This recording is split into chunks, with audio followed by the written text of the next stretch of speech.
What's up, queens? Welcome to the Female Dating Strategy, the meanest female-only podcast on the internet. I'm Ro. And I'm Savannah. And today we are going to kick off this episode with a call to action for our listeners. Here at FDS, we want to be as representative as possible, and we also want to get as many women as possible to share their unique perspectives and experiences. As such, we are currently opening a call to action for any woman from a non-Western country who would like to come on the podcast and share their life experiences. Okay, so you can be from a Western country, but something that's a background that is outside of the demographic of your hosts, right? Of your lovely, beloved hosts, right? So I think we are prioritizing, non-Western perspectives because there's just a lot going on in the world right now in feminism globally. But we would also love to hear from women over 40 or over 50, women who are divorced and have children, because none of us are divorced, nor do we have kids. So we would also love to hear from anyone who's had a particularly unique circumstance in their life, like someone like Roxy Roots, who we just interviewed a couple of weeks ago, who had really interesting insights on the sex trade. Yeah, so essentially, if you would like to come on the podcast and to share your unique life story, do get in touch with myself or Ro. You can reach us by direct message on our Twitter accounts. That's probably the easiest way to do it. And we would love to hear from you and to hopefully have you on the podcast. And my Twitter is at @Ro_FDS. And that's Ro, REAUX_FDS. And my Twitter is Savannah_FDS. Twitter. Yeah, some people call it Twitter in the UK. I get why. Twitter. Yes, the message is on that goddamn bird app that's probably going to break in like 5 weeks because Elon Musk has decided to... Oh my gosh, Elon's fucked it, hasn't he? He's fucked it. It's horrible now. He's totally fucked it. Oh, that roast is long overdue, actually, by the way. So, also, if you want to come on and roast Elon Musk as well, you'd be most welcome, because we've been wanting to do a roast of him for a while, but just shit kept propping up. So if you have a unique Elon Musk roast that you need to get out of your system, please contact us as well. You can also message us on @FemDatStrat, but I'm going to be honest, I'm probably not going to check that shit as often as I'm checking my own messages. So message us on our direct DMs. Yeah, just message us slide into our DMs, ladies. We'd love to hear from you.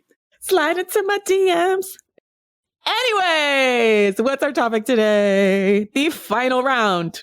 It's the final part of 37 Truths That We Should Have Been Taught About Men. I do feel like this series could have been like 100 points long because there's just so many lies about men in society, but we just picked the best 37, we think, but maybe we'll do a part 2. A part 2 of the 37? 37 more? 37 more truths. 37 mo, electric boogaloo. So to continue then. Too fast, too furious. Like too fast. So it's like 8 different. We're going to have 8 different separate series of 37 truths. Like the Saw films as well. This is like the feminism episode too, right? So this is going to be the 37th truth as it pertains to feminism and overall social dynamics between men and women. Yes. And we'll post the links to the previous episodes in the show notes in case you missed them or want to listen to them again so you can follow it through. But we are on 29, and this one says that women tend to internalize their insecurities, whereas men tend to externalize theirs. So this one deals with the fact that in modern discourse, it's a common, I guess, almost myth or trope about women that we're bitchy, that we're catty, that we're this, that we're that.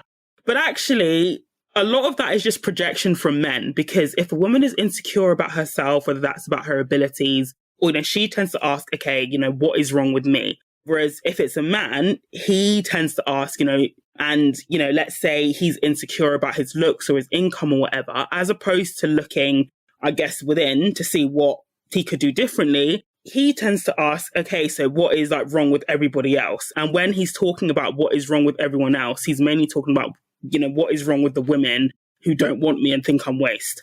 In general, men tend to think that society should conform to whatever they feel is correct, right? Whereas women have been taught and bullied into believing that society is how it is. We shouldn't be able to influence it. And therefore, everything that happens to us is our fault. And our feelings to deal with it should be internalized. I mean, that manifests in so many different ways, right? That manifests in the differences in rates of eating disorders. There's so many different ways in which the way that society makes women feel that we don't have the right to exert any type of influence in the structure of the society and or any type of influence on what we should ask for men, and that everything that women want is irrelevant or secondary to what men want, manifests in women being second-class citizens, both from a legal standpoint, but also just socially. So feminism, in theory, is the attempt to correct that so that women are equal in society, meaning like we exert equal influence for our needs instead of just feeling like we have to internalize everything to conform to whatever men want. Whereas men are never happy. There is no place on earth where men haven't decided that women are too feminist. Like, there's just so many eye-opening moments for me about this. But if I always encourage people to listen to like different podcasts or different like news reports where they straight up just talk to some of these scrotes in other countries. And like, if women get like a little bit of breathing space, they'll start complaining about how women are too feminist these days. And like, they straight up were talking about this in Afghanistan. They were interviewing members of the Taliban. Yeah, I saw that as well. Yeah. Yeah. So that's because men, once again, they feel like, okay, how I feel about women not being able to control women is something the way that society should be structured to revolve around my feelings and my insecurities and my, quote, rights as a man, right?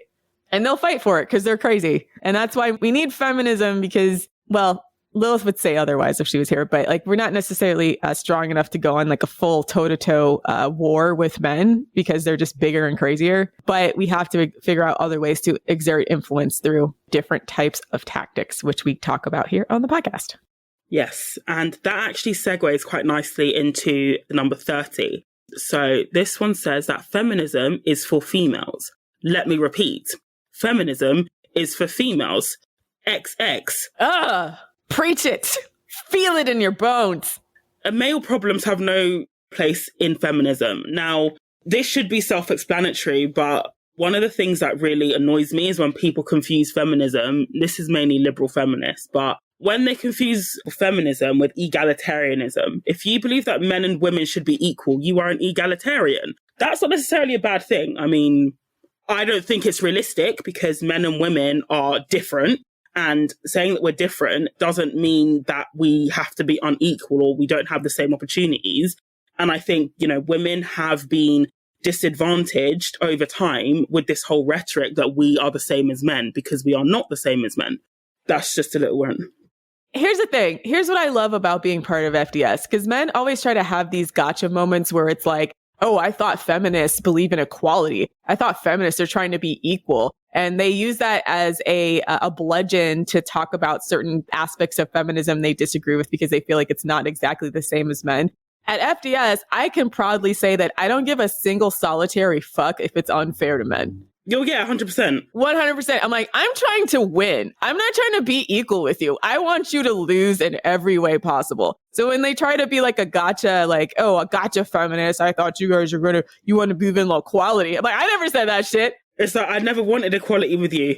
I didn't say that shit. Don't come on my Twitter account talking about like, don't feminists want shit to be equal? I'm like, you got the wrong one. I know you're not talking about me because I made it perfectly clear that this is not about equality. This is about like, I win and you lose. I don't want you to have things. I don't want you to actually, I don't want you to succeed or thrive in life above me or other women. I want to exert control and power over your ability to live your life. So for me, anyways, I'm fine being a feminist villain, but I feel like we need more feminist villains who just come out and say the thing. Because for men, they have the conservatives. Like, conservative men are pretty much the arch villain of feminism because they don't even try to pretend that they're not constantly prioritizing men. Whereas I feel like this like pussyfooting around liberal feminism, when they try to like convince men like, oh, we're all equal in this and we can have, oh, feminism, it benefits you as well. This is why you should fuck that shit. Like, fuck that.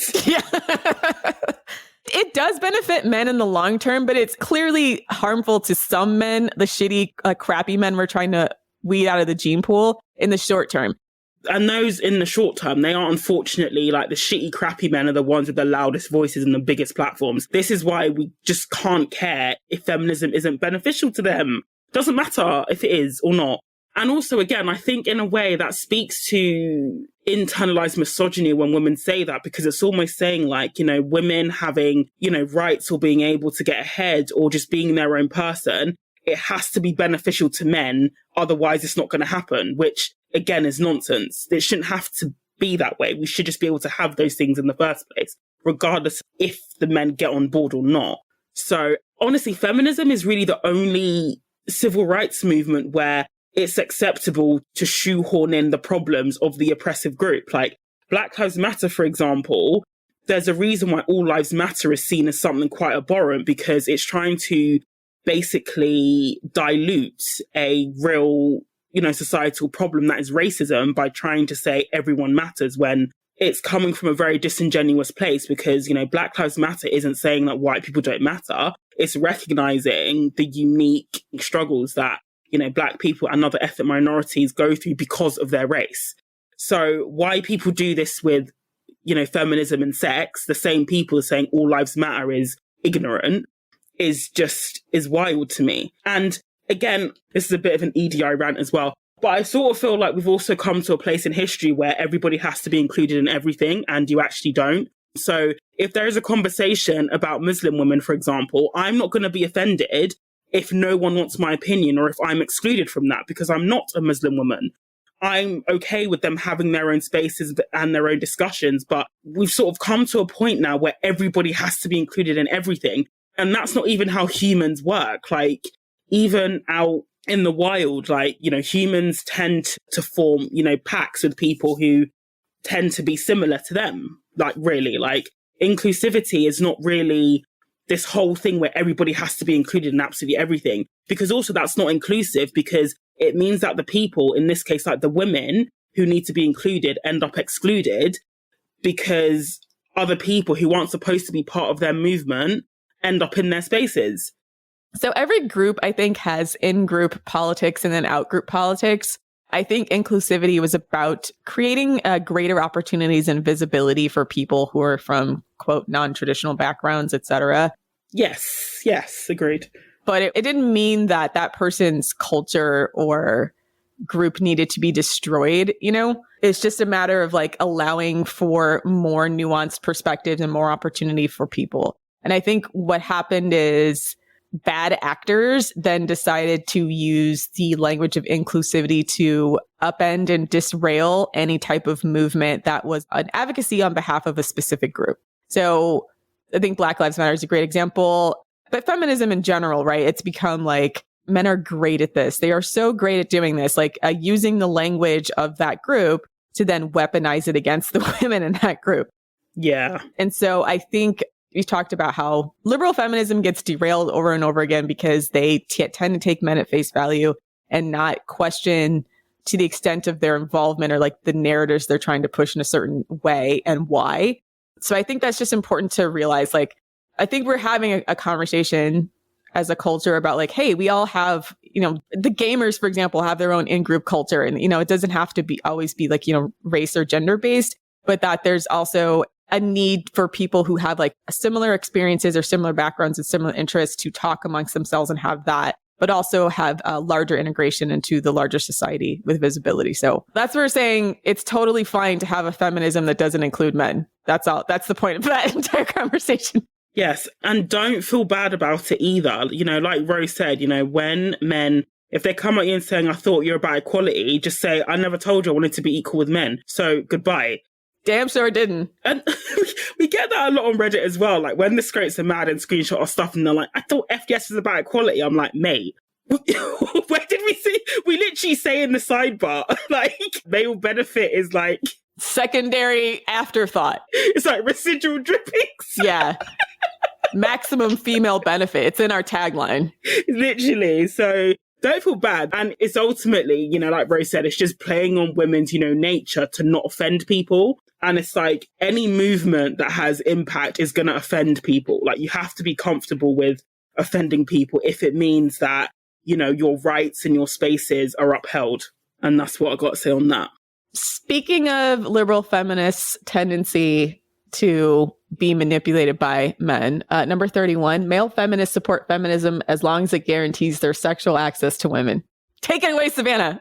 I'm just going to say this right now. I don't think a man can be a feminist, like, well and truly, because being a feminist would mean they would have to give up or have to deeply rethink the way they relate to women. And even a man with the best of intentions, that will be very, very difficult, if not impossible, for a lot of men, because they would have to rethink things like the porn industry, abortion rights. I can honestly tell you, like, a lot of the pro-choice men who say, I'm, you know, pro-abortion rights, her body, guarantee if they were in a situation where they impregnated a woman and she wanted to keep it and he didn't, he would do whatever he could to try and talk her into having an abortion. This is why I say, like, I think feminism is just fundamentally, as it stands at the moment, it's not compatible, as in like true feminism that is about the liberation of women.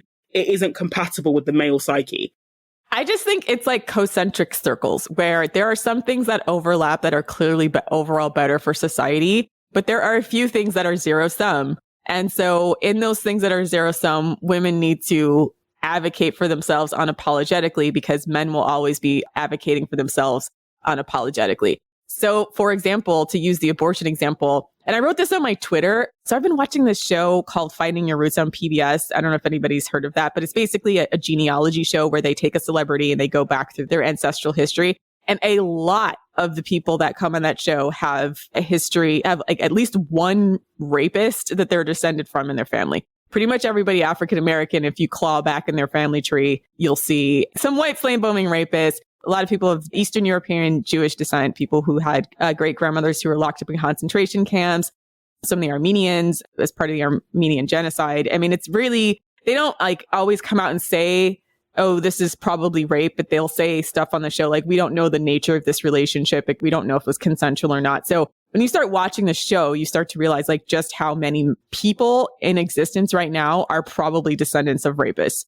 And so when we developed the birth control pill in the 60s and then abortion became legalized nationwide in the 70s, a lot of economists have tracked the large drop in crime that started to occur in the 90s to abortion rights and the invention of the birth control pill, that when women had the ability to choose whether or not they had a child, in which circumstance they had a child, and weren't forced to have the children of rapists, you could see a noticeable drop in violent crime. Now, here's the thing. If you were to try to explain to men long term, it's way better for humanity for women to be able to choose whether or not to have a child. But they think the short term, right? It's like, I want my progeny to keep going. I don't want that bitch to have control whether or not my child gets to be born, right? But some of these places that have wars for long amounts of time, I mean, a lot of people who study this can attribute to the fact that the women don't have any rights there. And so it's quite literally a cycle of them having children against their will because they're being raped, those children being born, the men indoctrinating those children to be warlords, and then they have war again. So when you see these wars that are just going on for decades upon decades, a lot of it comes down to women just not having any rights in those society to stop having children in environments that are not conducive to producing children or having them be indoctrinated by the worst men possible. So like, this is where we talk about how feminism is beneficial to men, but it is like, sometimes it's more on a social level than on an individual level. Those shitty, rapey men can clearly see it does not benefit them per se, if they're the type of guys that want to force women to carry their child. To be evolutionary successful, rape is a good strategy for them, right? It's a bad long-term strategy for society, but it's a good short-term strategy for men. So that's where I'm saying, like, sometimes there's just no overlap. And sometimes it's way, way better for women to assert their right and their interests above men's, right? Not to mention it's just our body and all that kind of shit, and fuck what men have to think about it. But just if we were to take them at the discussion of like, well, feminism is bad for men. And I'm like, well, it's bad for the shitty men. Of course it is. Like, yeah. And, like another problem that I see within feminist circles is the excessive, fawning and platforming of men who are saying exactly the same thing as women. Like, why? There's no need for it. as well. And a lot of these times, these men who are supposedly pro-women in these arguments, they have their own agenda as well. And if you dig deep into their agenda is actually quite anti-women. It's the same, this whole sex work is work, the mantra, it started with the Johns. And on the surface, it seems like, yeah, they're pro-sex worker, they're pro-women. But when you dig down into the implications of, sex work is work, it only serves men.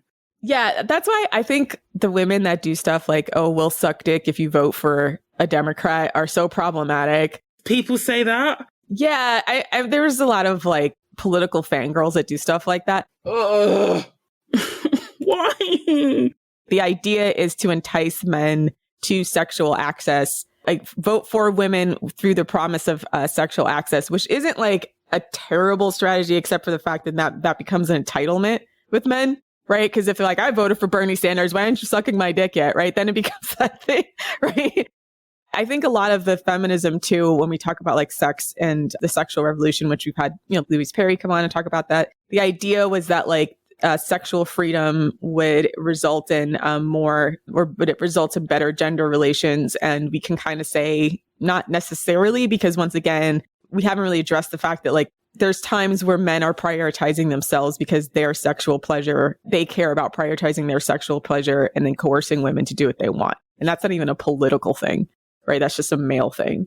So just when you meet feminist guys, so often their feminism is revolved around, I think I want sexual access to women, and they're pro-choice because they don't want to ever have to take care of a child they don't want. So they're actually pro-choice. They're pro, I should be able to bully a woman into having an abortion. So just watch that kind of language.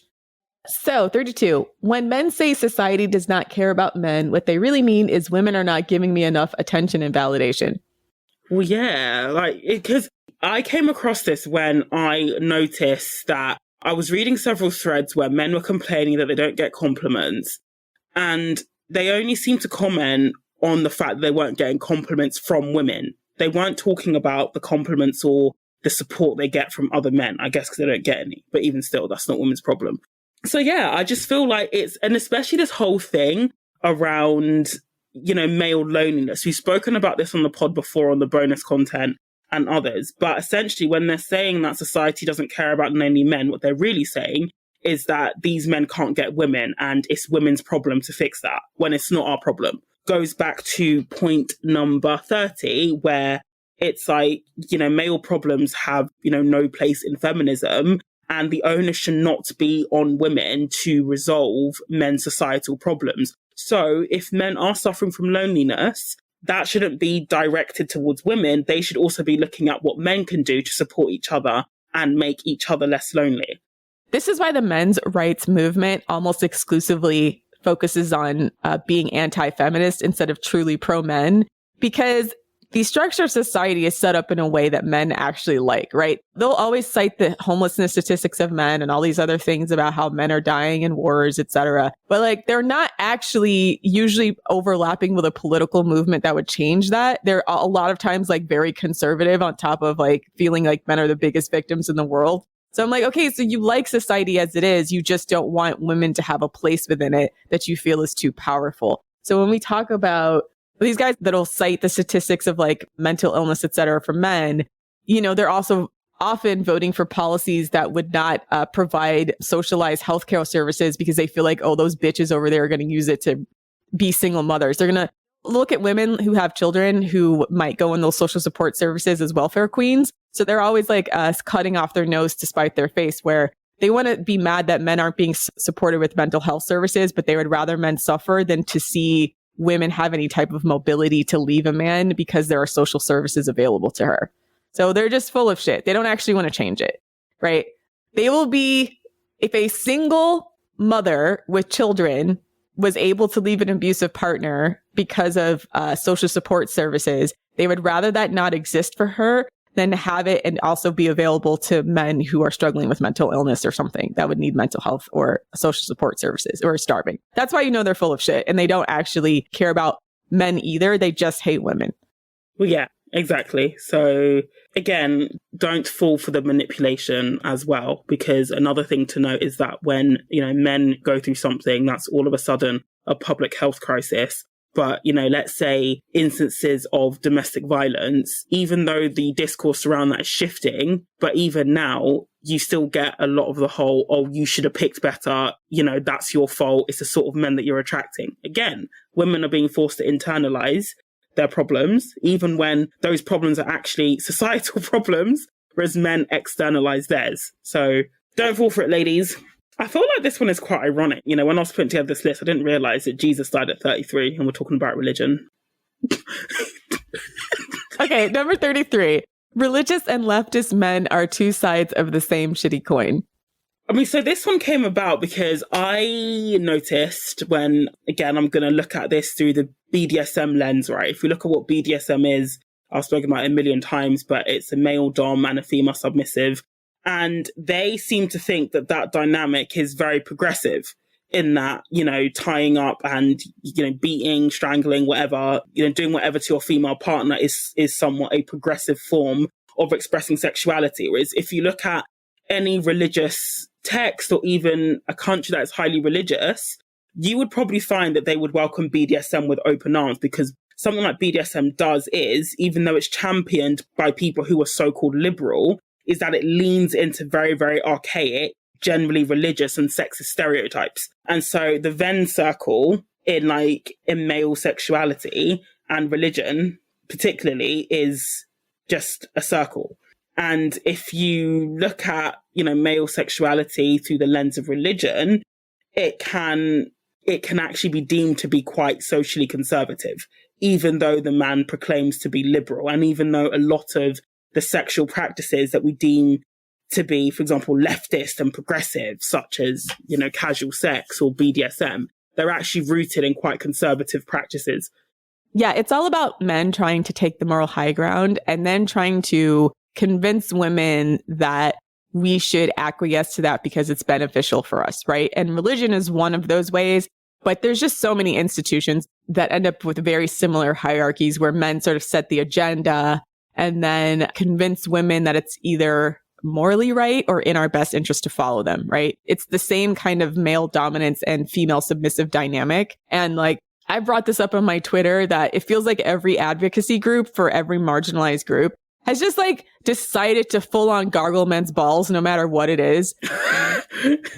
Right? It bothers me to no end. I've made rants about Black Lives Matter for the same reason and a lot of Black women have made the same critique that there's an intense focus on specifically how police violence affects men and not how it affects women. And also how poor policing leads to the epidemic of homicides that we see with Black women, which we did in an episode of Female Political Strategy a while back.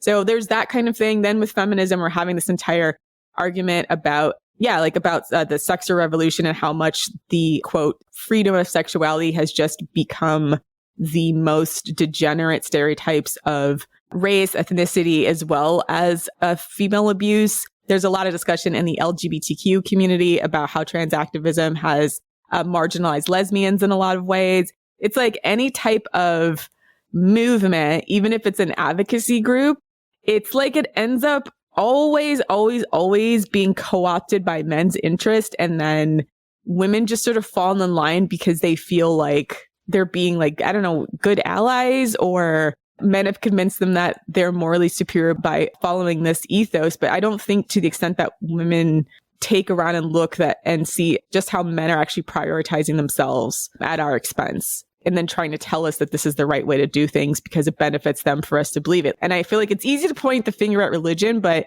especially Abrahamic religions, but they're just one iteration of the same theme that you can see repeat itself in any type of group that asserts itself as some kind of moral authority.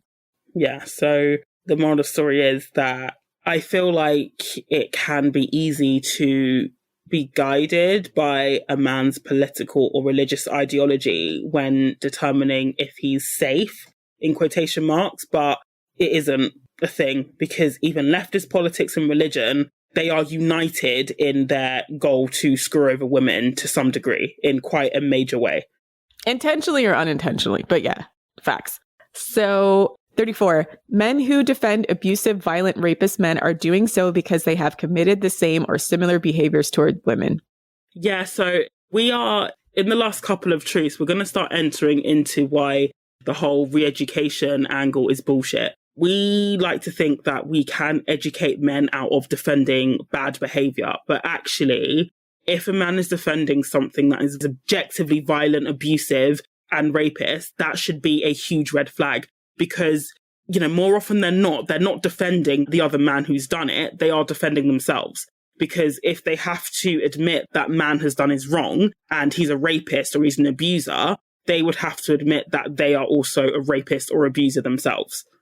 Yeah, that's why they're all dedicated to making sure Me Too gets squashed, or that we don't talk about certain nuances of rape. Because at some point, most men figure out that they have somewhat of an advantage when it comes to sexual situations, to the extent that they're more likely to be believed in any type of sexual encounter. And also, society is still sexist in that women are often blamed for men's behavior when it comes to sex and sexuality specifically. So they know they can have sex with a woman, be absolutely disrespectful and shitty, and then just go hashtag Kanye shrug, still beat though, and then walk off, right? Do you remember when that was going on Twitter, the hashtag still beat though? Yeah. And okay, so if you guys missed that era of Twitter, it was women who were complaining about how bad sex was with men.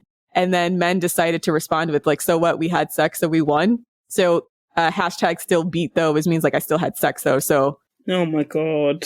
So a lot of men at some point figure out that was just like probably the most blatant iteration of that. They know that they can get away with a lot of rapey behavior before there's actually any consequences for them, or rape adjacent, let's put it that way, pushy sexual behavior. And so it becomes this thing where it's zero sum for a lot of them, where as long as you technically don't say no, or like they didn't grab you from the street or something like that and force you, they feel like that's a valid sexual encounter. And a lot of them will do everything, you know, up to forcible rape and still consider that fair game. And so when we start talking about these nuances of deception, coercion, bullying, just overall disrespect in sexual encounters, a lot of them know that if we actually took that away from them, either meaning it had social or legal consequences, they wouldn't be able to have sex. So that's why they're very invested in making sure that women can only exert so much power when it comes to a sexual encounter. And you also have to remember as well, and Lindy Bancroft speaks about this quite nicely as well, is that men are very, very good at shifting the goalposts when it comes to things like abuse and rape, so it benefits them. And what they deem to be abusive behavior is always a step above what they've already done. So, you know, let's say they've, you know, fondled somebody and kissed a woman without her consent. To them, the red line would be rape. If they have shouted at a woman and verbally abused her, to them, the red line will be, you know, hitting a woman as well. So even if a man, I guess, does defend a violent act, that doesn't also necessarily mean that he's safe, because, you know, men are very adept at shifting the goalposts as to what they deem to be unacceptable behavior so that it doesn't include their own behavior. Number 35, men don't do things out of altruism. They respond to incentives and consequences. And if there is ever a statement that I wish every person who listens to FDS internalizes, because it's almost the foundation of everything else, is that a lot of feminism focuses a lot on like trying to get men to do things out of goodwill towards women. And there are a certain percentage of men who will do that. But if you want change on like a societal wide level, you have to start incentivizing the behavior you want and having consequences for the behaviors you don't want. They're not going to take accountability just to take it. And this is where I feel like conservatives have a little bit more of a grasp on that, right? In the sense of like, they kind of, maybe it's the benefit of them being cruel sometimes, is like they have a very dark view of humanity, and a lot of this, you know, stems from religion, etc., where it's like we're all sinners and the man is forever condemned. And they're not wrong. Like I said, I think Old Testament God was in the right. Okay, like I mean, and there's several times during humanity, even now, when I'm watching stuff on the news where I'm like, yeah, I feel like Old Testament God was right to just kind of keep wiping out humanity every couple of generations or so and just letting the good ones live, right? Well, yeah, he gave Noah an out, didn't he? He said, get on the boat. And the thing is, even like Noah said, it's going to rain, and the low-value scroats didn't listen and they ended up drowning. So, like, yeah, so even God gave the good ones an out, so... Exactly. And then eventually I feel like what kept happening was they kept defaulting back to the lowest possible behavior, and he gave the fuck up. He was like, all right, here's my son. And then God just gave him. That's why he said Jesus. I can't keep hitting the delete button. Yeah, he's like, I'm just tired of this shit. The uninstall app button in heaven. Uninstall. You know, I've done that sometimes. It gets to a point where you're just like, I can't be bothered to uninstall this app again. Download it again. Yeah, he basically said Jesus is like a wipe code. So you can choose to follow this or not. Otherwise, you'll burn in hell for eternal damnation, but I'm out. I'm not going to be monitoring this shit full time anymore. Like, I feel like that's what happened. Basically, he put Jesus in as a cheat code and then decided to like passively allow humanity to keep going. Like, okay, here's the way. And then in some undetermined date in the future, when I'm definitely done with humans and y'all, just come back and then you've picked your shit, either heaven or hell. That's it. That's it. That's it. I'm out. I'm 100% sure that's what happened. It's in the Bible. Yeah, so it's important to understand that, because then you'll start to look at what strategies you can implement to enforce consequences on men for bad behavior and then incentivize the good behavior, both individually as well as on a societal level. So if I had to boil FDS down to one thing, it's creating strategies to incentivize the behavior that we want. But first of all, figuring out the behavior and the things that would benefit for us as benefit all women in general, just on the basis of biology, no matter where we are, just being female. And then how to set up society, both on a social level, political level, economic level, everything else, to benefit us through incentivizing it through consequences for bad behavior and then rewards, so to speak, for good behavior. So yeah, but you have to actually understand that instead of this, like, men should care about women or men shouldn't sleep around or something like that, where it's like, if you just say men shouldn't and you don't have any like consequences behind that, they're just going to look at you like you're crazy, right? Or like, men should have more respect for women, and like men are just like, why, right? You have to give them like the why, because you won't be able to participate in society if you don't learn this shit and learn it well, right? Yeah. I also feel like there needs to, like, when we say consequences as well, I know it sometimes feels like the only consequence people can think of is like cancelling them on a mass scale or prison, which can be consequences, but they're not the only ways we can enact consequence. It can even be on, you know, the micro level of, for example, if you find out a guy is watching porn, just blocking and deleting him. Just stuff like that. It doesn't have to be like he's cancelled or he goes to prison. And that sort of thing is starting to have an impact, because we are starting to see men who behave in shitty ways. They are now beginning to realize that that is not going to cut it anymore, that women aren't going to continue to put up with that behavior. And that's as a result of, I guess, being continuously mocked, rejected, lambasted by things like FDS, because that's also a consequence as well. Is shame. And I personally think that shame is a very, very powerful motivator for some people. They will either continue to be shamed, or the shame will make them want to change their behavior. My favorite social shaming trend right now is women on TikTok shaming creeps at the gym who stare. They're so mad right now about that, by the way, but I don't care. I'm like, go in the gym, keep your eyes on the ground, mind your business, and then you won't get put on TikTok. Like, men are feeling very victimized right now because they feel like some girls are like accusing them of staring and stuff, and they're not. And I'm like, I could care less if it's inconvenient for you, or even if the women are wrong about that. Like, you keep your eyes on the floor when you see women in the gym. Or just don't be like gawking at people. Like, sometimes I'll have a look at somebody in the gym. But no, keep their eyes on the floor. No. But yeah, but just like, don't be a creep. Like, and again, that's consequences. Yeah, you stop looking around. If you're a man, you should feel awkward. You should feel awkward looking at a woman ever.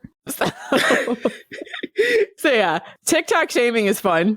Yeah, TikTok shaming is fun, but also, and I really wish I'd internalized, I mean, I'd had relationships before I came to FDS, but I feel like they would have gone very differently had I understood this concept of that men don't respond to pleas and even to crying. They respond to incentives for good behavior and consequences for shitty behavior. Yeah. And I had to learn that somewhat cruelly as well. Yeah, same. And I guess I'm happy in the sense of, have you ever been happy that someone was like so shit that it just sort of forced you to wake up? Yes. I mean, I've had a man who point blank said to me that you have to exert leverage. Like, you don't have any leverage in this situation. And I was like, damn, it's like that. You know, I was like, man, like, it's not just because it makes me feel nice. It was mind blowing of a concept at the time. But then I was like, then I started looking around. I'm like, oh, fuck, he's right. Like, in the sense of, if a guy just straight up says he's not going to do anything without like some kind of leveraged incentive, then I realized like, oh, most men are like that. They just don't say it out loud when you just look at their behavior though. So yeah. Anyways, next. 36. Male depravity is not ignorance, it's by design. Again, this is more goes back to the lib fem idea that we can educate people out of, misogyny, particularly men. We can just tell them that it's not very nice, that if we just, that awful just communicate advice on Reddit, that, to be fair, just communicate, I've been looking at the subs that were the worst offenders wrote, and it seems to be falling out of favor. I swear Reddit, like, honestly, 2X chromosomes has become a different place over the past year. They've definitely become radicalized, like, in a good way, in a pro-woman way, because I'm seeing that advice, like, less and less, and the just dump him advice more and more, which is good. Yeah, I think I would like to take credit for that as far as, like, our influence in FDS, because I think a lot of FDSers that didn't migrate to the website just went to 2X chromosomes and started raising hell over there. It's still a shit website, and it still has libfem tendencies. Like, the only thing with them is like they do so much ranting and not enough strategizing. This is why I don't like 2X. It's like I don't even go on it. I think that's the issue with a lot of female learning spaces generally, is that they're very, very good at articulating the problems, but the solutions just don't come along for the ride. I don't even think they're articulating the problems. Like, it's like personal complaints. Because I feel like with us, like when we talk about like different things that our men are doing so that people are like aware of it, it's at least like giving it an overarching scientific view or like a social implication. Yeah, social lens. Yeah. Every other thing is like, oh, my boyfriend, he got a plate of chicken for himself and then make me a plate of chicken. And then they'll just like say, men are so shit. And then like none of it. I don't know. There's no follow up with that, like about how they chose this guy or why they're staying with him or like strategic analysis. Breaking mum is the worst for that. The mum will be saying the most heinous story and it'll just be like, I'm so sorry, bromo. Or, hey, my husband does the same. It's so annoying, full stop. I'm like, what the fuck? Like, ugh. It doesn't have that much engagement to be as big of a sub it is either. And I think that's why, because it's just constant rage posting. Yeah, true. But it also feeds into this point that, male depravity isn't ignorance, it's by design as well. And I feel like, liberal feminists, I'm thinking there's either two issues here. Either they genuinely don't know what men think, or they know and just don't want to accept it. Either option is bad because, men will openly discuss how they strategize to keep women in their place, so to speak. So, there was a video that it went pretty viral about how, men, they might be with a woman that they don't see a future with, and then they will use her basically as a launch pad to be with a woman that they actually want to be with. In those situations, and like having been in that situation with a previous partner, it's very easy to think that the reason why he's not treating me well is because he doesn't know, or that I just need to communicate more. I need to be more patient, when actually it's a deliberate thing. These men know that they don't see the woman that they're with as being long term, and they're okay with that. And not only are they okay with that, they are actively strategizing in their heads anyway as how they can be the partner that they should be to this woman, to another woman. And that's how you just know that the whole thing is rigged against women and that it is by design. And if we look at patriarchy more broadly, patriarchy hasn't continued by accident. It's not, you don't uphold a system of oppression just by things being the way they are, especially men and to some extent, women, but we're going to talk about men here because they thus, benefits from patriarchy the most. The reason why patriarchy continues is that it's a series of choices that men make both at the macro and the micro levels in society. It's not an accident. And this is why things like appealing to men's altruism, things like trying to just communicate is essentially futile, because you can't treat somebody badly, or I don't think it's possible to systemically treat somebody badly by accident. The first time you might unknowingly cross a boundary, but if it's repeatedly bad behavior, that is not an accident. That is a choice.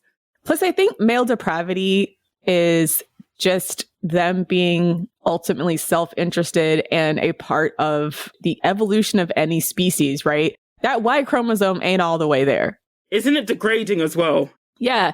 So a little genetic discussion. So the Y chromosome in comparison to the X chromosome is really shitty at copying itself and highly prone to mutation. So that's why sometimes with men, you get just vast amounts of variety and quality.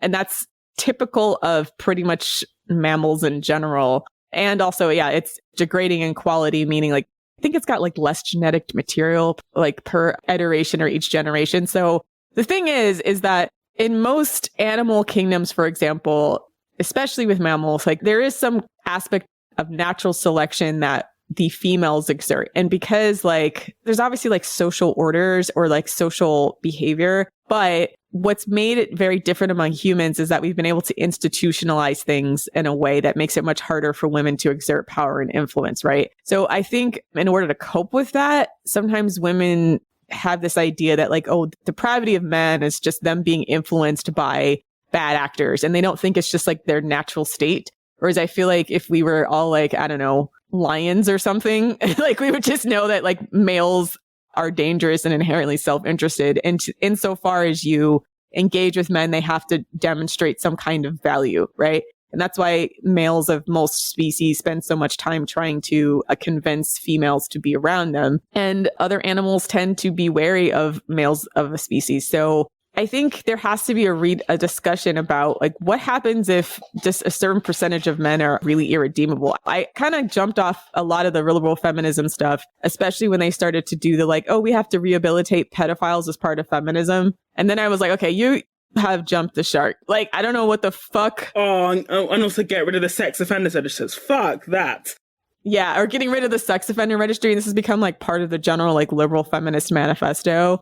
And it comes down to them, for whatever reason, feeling like, again, I don't even understand the logic behind this, and except for probably one of these girls had a sex offender boyfriend who she's trying to justify why he needs to be off the sex offender registry. But it's like, it comes out of this idea that they think every man is going to be redeemable and that everybody should be, if they're being educated, that they're going to be better. But I'm like, no, none of that's true for a significant portion of men. A significant portion of men are irredeemable and ultimately self-interested. And the sooner you accept that, and start making strategies to weed those guys out of society, and especially out of reproduction, the better off we'll be. Instead of trying to, I think, focus on so much altruism that you ultimately lose ground to these guys because they're able to manipulate you into serving their interest at your own interest.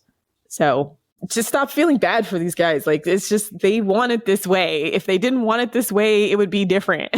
Yeah. And to end on a slightly optimistic, / maybe not so optimistic note, number 37 is that men can do better as a class. They just choose not to. And we are starting to see the struggles, the internal struggles that men are having or will continue to have, in that they know that they need to shape up and step up. But a lot of them are still in that phase, which we alluded to at the top of the episode, where they feel like the world and women should just accept them the way they are. And when they begin to realize that actually there will be consequences if they don't treat women the way they should be treated, they will step up and do better. And this is where women's power is. And this is why men and patriarchy as a whole is actively invested in trying to manage down women's standards. Because if every woman around the world had the same standards, for a man, so he has to treat me well, I have to find him physically attractive and stuff like that, the relationship dynamics would shift dramatically. And we're starting to see the beginnings of that, I think, but it will only get worse over time, as I think even the liberal feminists are going to start to peak slowly but surely. Yeah. And let's say they can't do better, like they literally can't. That's when you weed them out of the gene pool. They're supposed to fail. Failure is okay. It's supposed to happen. Well, yeah, and this is going to sound like it's survival of the fittest. That's what happens. Like, the least desirable in society or the least able, they die out. Like, that's the natural order. Pussies are not charity. They're going to try to convince you your vagina is a charity. They're going to guilt trip you and act like you have to rehabilitate men through all this like love and affection and sexual access. No, you don't. And it doesn't actually, like, if you've ever, I've dated somebody who I would probably classify as an incel. Even if you did, that doesn't change their incel-like mentality, because they often still have that chip on their shoulder anyway. So even, you know, if we decided to make pussy charity and, you know, gave it to men for free, that's still not actually going to resolve the incel problem, because the problem lies in their mindset and their entitlement. It doesn't actually lie in whether or not they have access to a woman or not. That is just a manifestation of their entitlement. Facts. Yeah, so we would say that we need to continue to put in incentives and consequences, because, you know, we fundamentally believe, and this is where we differ from the black pills, is that misogyny and patriarchy is a choice. Yeah, it's not inevitable. And if it is a choice, it means that they can choose differently. Yeah.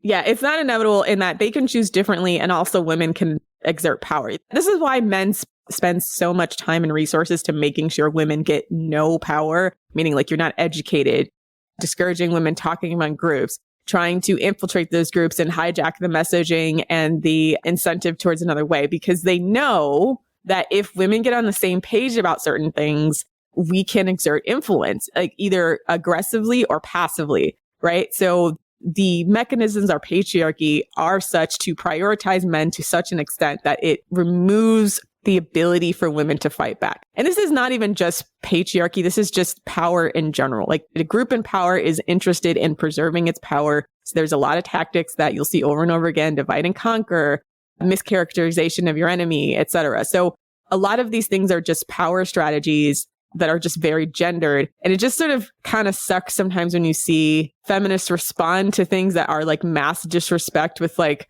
crying and appeals to altruism. And I'm like, they don't give a fuck. Like, we have to start finding ways to strategize to consolidate power and then weaponize power back at men in the ways that we can, right? Obviously, like, the hardest thing for us is like getting into a physical fight with men is really difficult. But I think we have so many tools at our disposal, and there's a lot of women who are more, it's like all of feminism has become one big hug box instead of like a strategy to advance the interests of women, right? And I think personally, I think with FDS, like, that's where I always stand. And I really don't care if it's negatively affecting men. Like, men can worry about themselves, like they clearly have been doing since, I don't know, the beginning of time, forever, all the time.